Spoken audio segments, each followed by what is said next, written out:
We can't open a newspaper or a website these days without seeing the word tariffs. What do they mean to us? Like, how am I going to feel this? We don't know.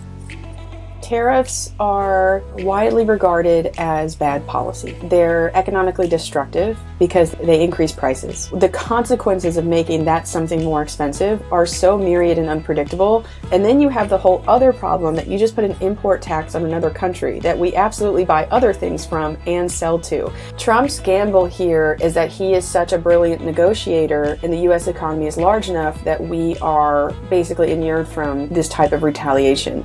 But in his own first term, when he had tariffs on specific products from China, they retaliated with their own tariffs against U.S. farmers. And the federal government, while it was collecting tariff money and reducing imports from China, had to then redirect relief towards the farmers who were hit hard by China's retaliation. This becomes a shell game of policy where you're basically building like this Byzantine structure of import tax this, they do this, we do this to provide relief, but then the businesses respond in this way. It is the most complicated way to do policy and decrease the effectiveness of the policy.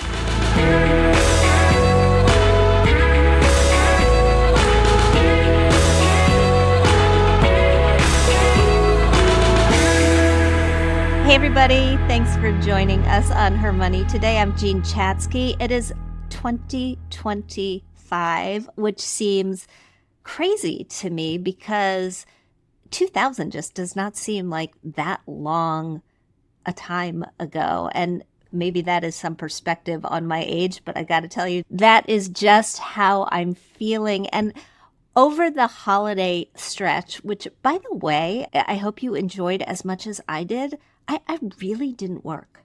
And I can't tell you how long it's been since I can say that I really didn't work. I mean, usually, even if I go on vacation, I'm checking my email, I'm editing something. I just didn't do it. I did a 1,000-piece jigsaw puzzle. It was one of the New Yorker magazine jigsaw puzzles, the covers, which are maddening because it's not like the pieces are all the same size. They're all die cut into random triangles. And then I got to the end and 4 pieces were missing. 4. And I got to say, I blame Norman, who is a little too cute to blame, but I blame him anyway. Anyway, that is not why we are here today. I heard from many of you over the past couple of weeks with questions about the economy, specifically, where are we going this year? And sure, a little trepidation is always expected anytime a new president takes office. But the Wall Street Journal does report that Americans are feeling especially bleak about the economy right now, measurably worse than we did last year about jobs, inflation, income, business, and more. I found it very interesting reading the New York Times over the past couple of days. James Carville wrote an interesting column that credited the fact that Democrats didn't acknowledge how bleak everyone was feeling with the Trump victory. He said the fact that Democrats didn't tap into that was the reason that Trump won. And what Democrats did instead was focused on the numbers that told a different story. The fact that the stock market reached record highs in 2024 with the S&P 500 climbing nearly 28%, that the unemployment rate is still low at 4.2%. And the New York Times reported that 2024 was actually our most stable economy since the pandemic, which all begs the question, where are we? Like, where are we right now? And why is there such a disconnect? The word that I keep hearing thrown around is uncertainty. We are worried about what might be on the horizon. President-elect Trump has made a lot of claims about what he's going to do when he takes office, but we do really have absolutely no way of knowing what he'll prioritize or how those decisions may have a ripple effect on our personal economies, which of course is what matters, And so we've got a lot of questions. And while I do not have a crystal ball, I do have the next best thing. Kathryn Edwards is my guest today. She's a PhD economist, an independent economic policy consultant, and a Bloomberg columnist. She has over 200,000 followers on TikTok. You should all follow her there. We'll link to her profile in the show notes. And she has this ability to break down complicated economic issues and talk about what they actually mean for you, which is, of course, exactly what we care about. Kathryn, welcome. Thank you so much for being here. Thank you so much for having me. So the first question is a loaded one. Where are we really right now, and what should we be prepared for going into 2025? What I tell people is that we are coming out of an absolute fever dream. The extent to which the pandemic disrupted our economy, we felt it at the time, but the reverberations of the closures, the people moving, people having money that they saved, supply chains being disrupted, those carried on and lingered far longer than the pandemic itself, which itself didn't exactly go away quickly. And that shock to the economy, you can't move on to normal times so quickly. And I think that so much of what makes the current economy so confusing is just how extreme of an economic event we all lived through. The US economy in a single month in 2020 shed 22.5 million jobs. The unemployment rate was posted at 14%, but was actually closer to 20. And that recovery was rapid, but our economy is not meant to do anything very quickly. Yeah, what I tell people is that it's like we're on a massive ship that is $20 trillion in size. You don't like abrupt movements. You want a steady pace, you want a charted course, and you want that type of predictability. If you go through a massive storm, if you're struck by lightning 3 times, I mean, you emerge okay, but you aren't the same as if you weren't struck before. That is what I tell people of how to think about the economy right now, that like, yeah, we're in a ship struck by lightning. Like everybody's okay and we're still moving forward, but that doesn't mean we're unaffected by what we just lived through. Does that explain why people are feeling so bad, or is the bleakness sort of all inflation and the fact that our salaries have not really kept up with inflation? I think that the economic problems that the Trump campaign successfully tapped into have 40 years of antecedents. The U.S. economy has been structurally not fair and not beneficial for the bottom half of Americans for decades. The real break in America's economy that I think is now becoming so palpable is started around 1980, or 1979, 1980, we had a massive recession, an inflationary recession at the start of the 80s. It actually rolled into another recession a couple months later. And since then, our economic growth has been incredibly disparate. Incomes at the top rise orders of magnitude faster than incomes at the bottom. And slowly and surely, the American economy is taking these hallmark goods that people want to afford, like housing, like college, like healthcare, and they're just pulling away from more and more Americans. And maybe when it was the bottom 20%, you didn't feel it across the economy. Maybe when it was the bottom 40%, you didn't feel it across the economy. But it's getting to the point where the bottom 60 to 70% of Americans feel like they can't afford their life. That's not one president, 1 year, one election. That is a 4-decade structural problem that needs very deep-rooted solutions to address, and they won't be solved quickly. Are there solutions that are being proposed, that things where it looks like we'll make some movement against these problems, the sort of things that people cast their vote for? Unfortunately, I don't see any at the moment. The Republican Party I should say leadership in the Republican Party is completely devoted to tax cuts. And we've done this 4 times previously. We had a massive tax cut in 2001. It was followed by a tax cut in 2003, which was followed by a massive tax cut in 2012, which was followed by a massive tax cut in 2017.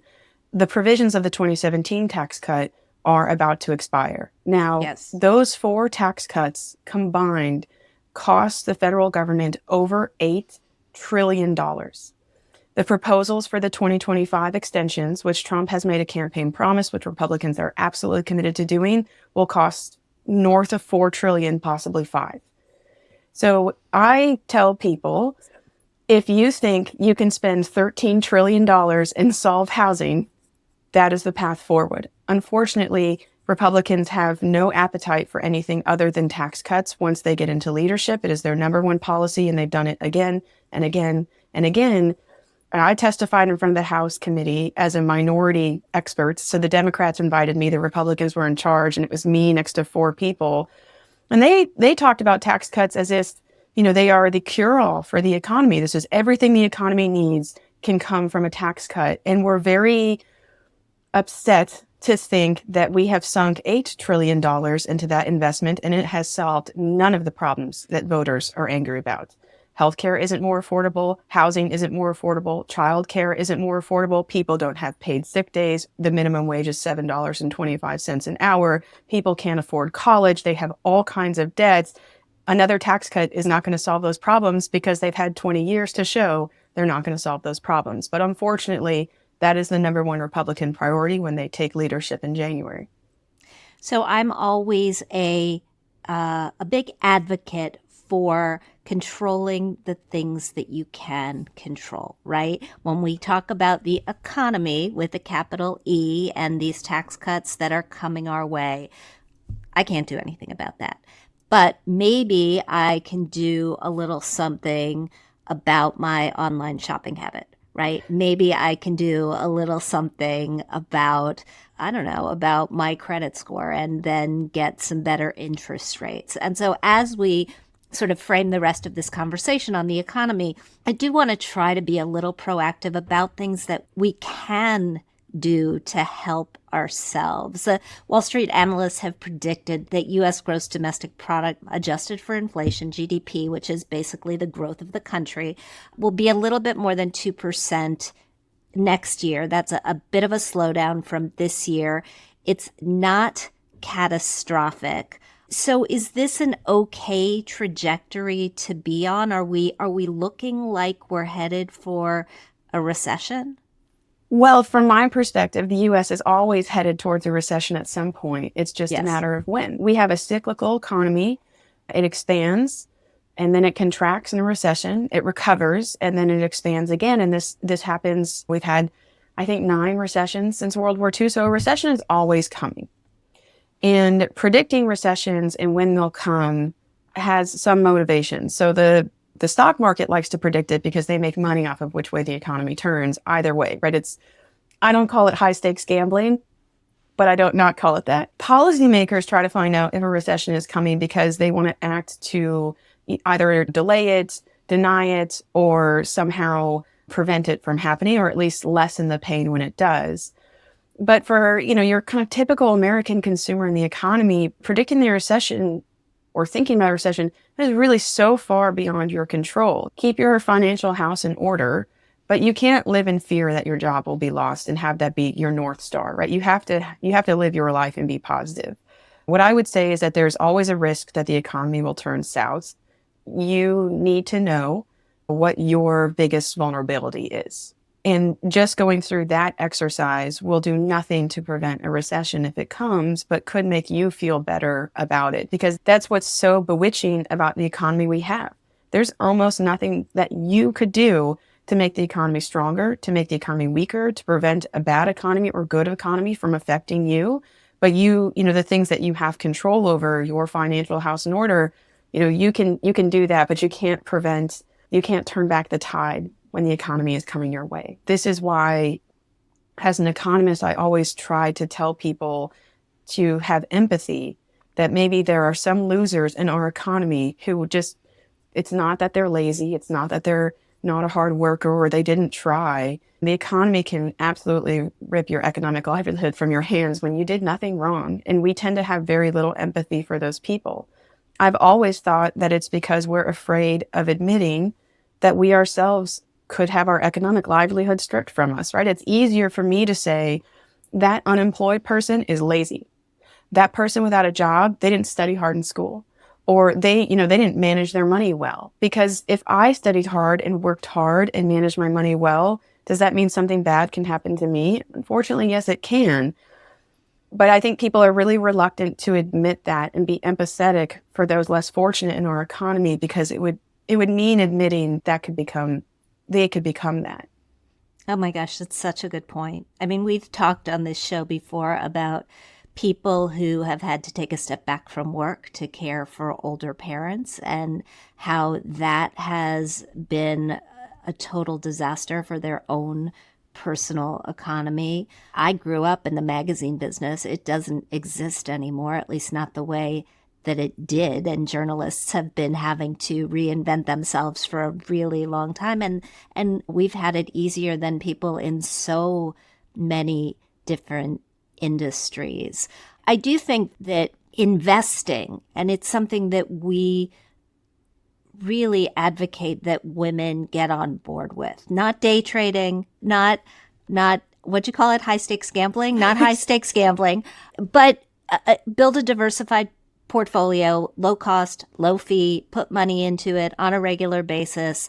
If you believe that the United States and the fortunes of the companies in this country are going to continue to grow, why not have a piece of them? Where do you think the stock market, if you want to look at it that way, is headed? I mean, stocks have soared since the election. Crypto has soared since the election.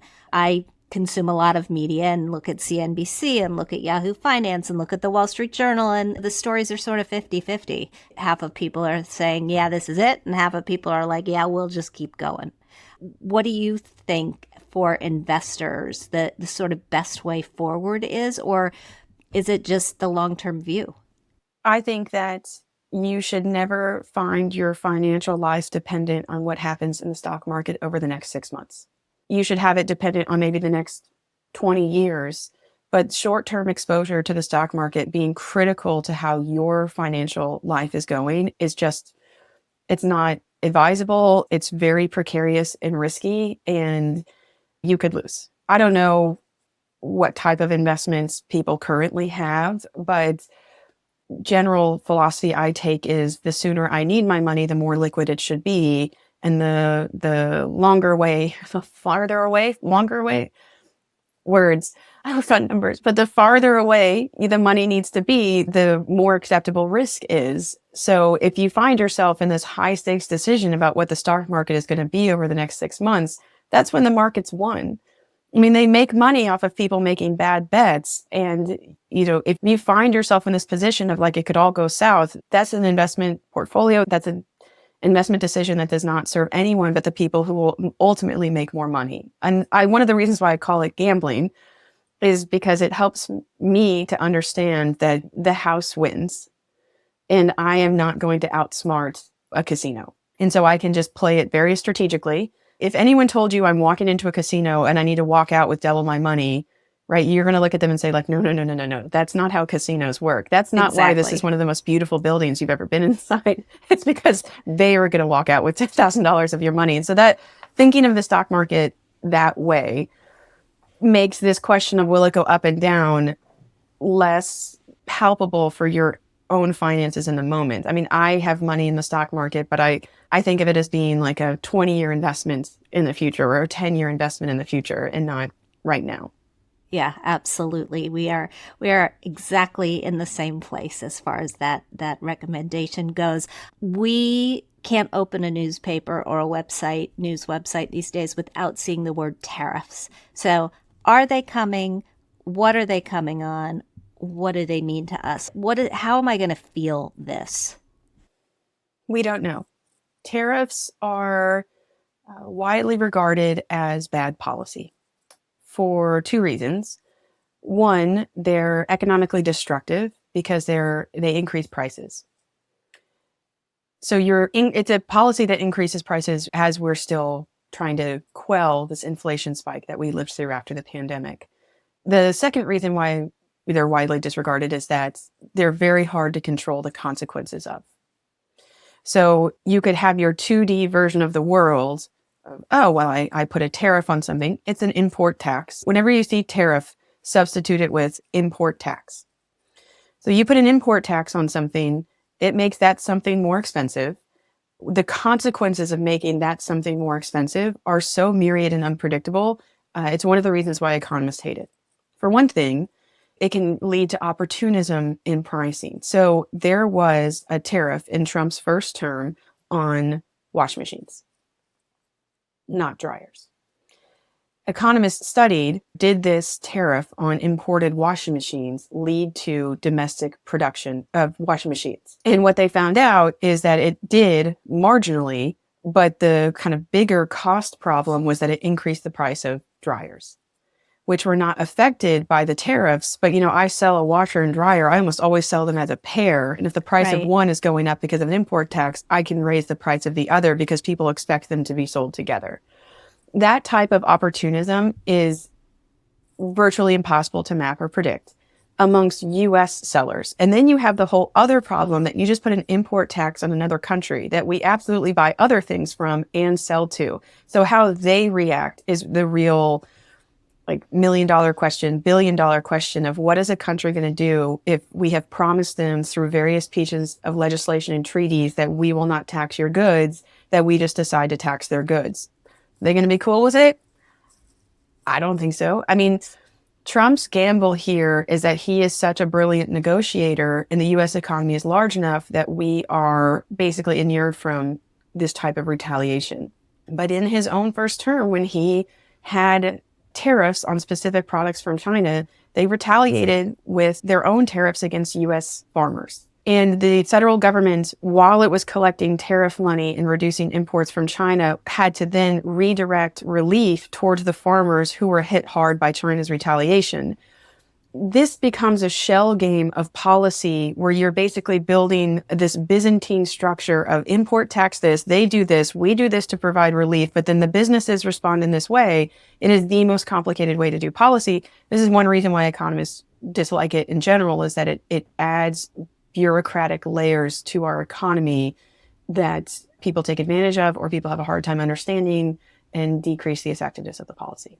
We are, as I think you know, a show primarily for women. And according to one estimate from a group called Ready Nation, rising costs of childcare account for $122 billion in lost earnings, productivity, and revenue each year.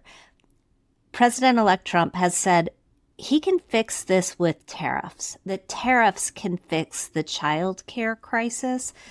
Can you connect these dots? Because I can't connect them. No, it's a fiction. He just didn't know what to say.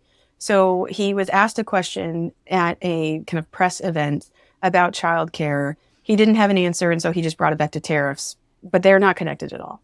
Okay, good. I feel a little smarter now, actually. I think the point he was trying to make, if we want to give it that kind of credit, is that the U.S. government will get money from tariffs because it's a tax. It's a new tax that they're collecting, that they will have money from that tax, and that money would be, that's kind of where it ends. I think maybe you could read this as tariffs raise enough money that we could pay for childcare, but there's no concept of a plan here. The problem with childcare and the reason why it's an issue Republicans have really failed to be creative on is because it's a market failure.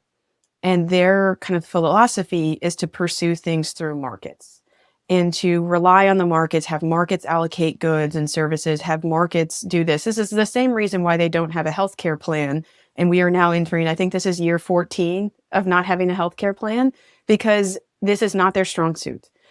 I respect them for this. They know how to make markets work. This is what they prefer. How to intervene when a market fails is simply not something that they like doing and are therefore posed to do well. Childcare is an absolute market failure. It will only get worse. There is no way for childcare to become better in the United States. It will get lower quality, more expensive, and more scarce, and it is moving in one direction. Well, wait, when you say it's a market failure, can you be a little bit more specific about what that is? Sure. The private supply of childcare is neither affordable nor adequate given the demand for childcare. So market failure means I've got supply on one hand, demand on the other, and they should meet. If I want to go out and buy children's shoes, boom, boom, no problem. My kids lose them, I go buy new ones, it's fine.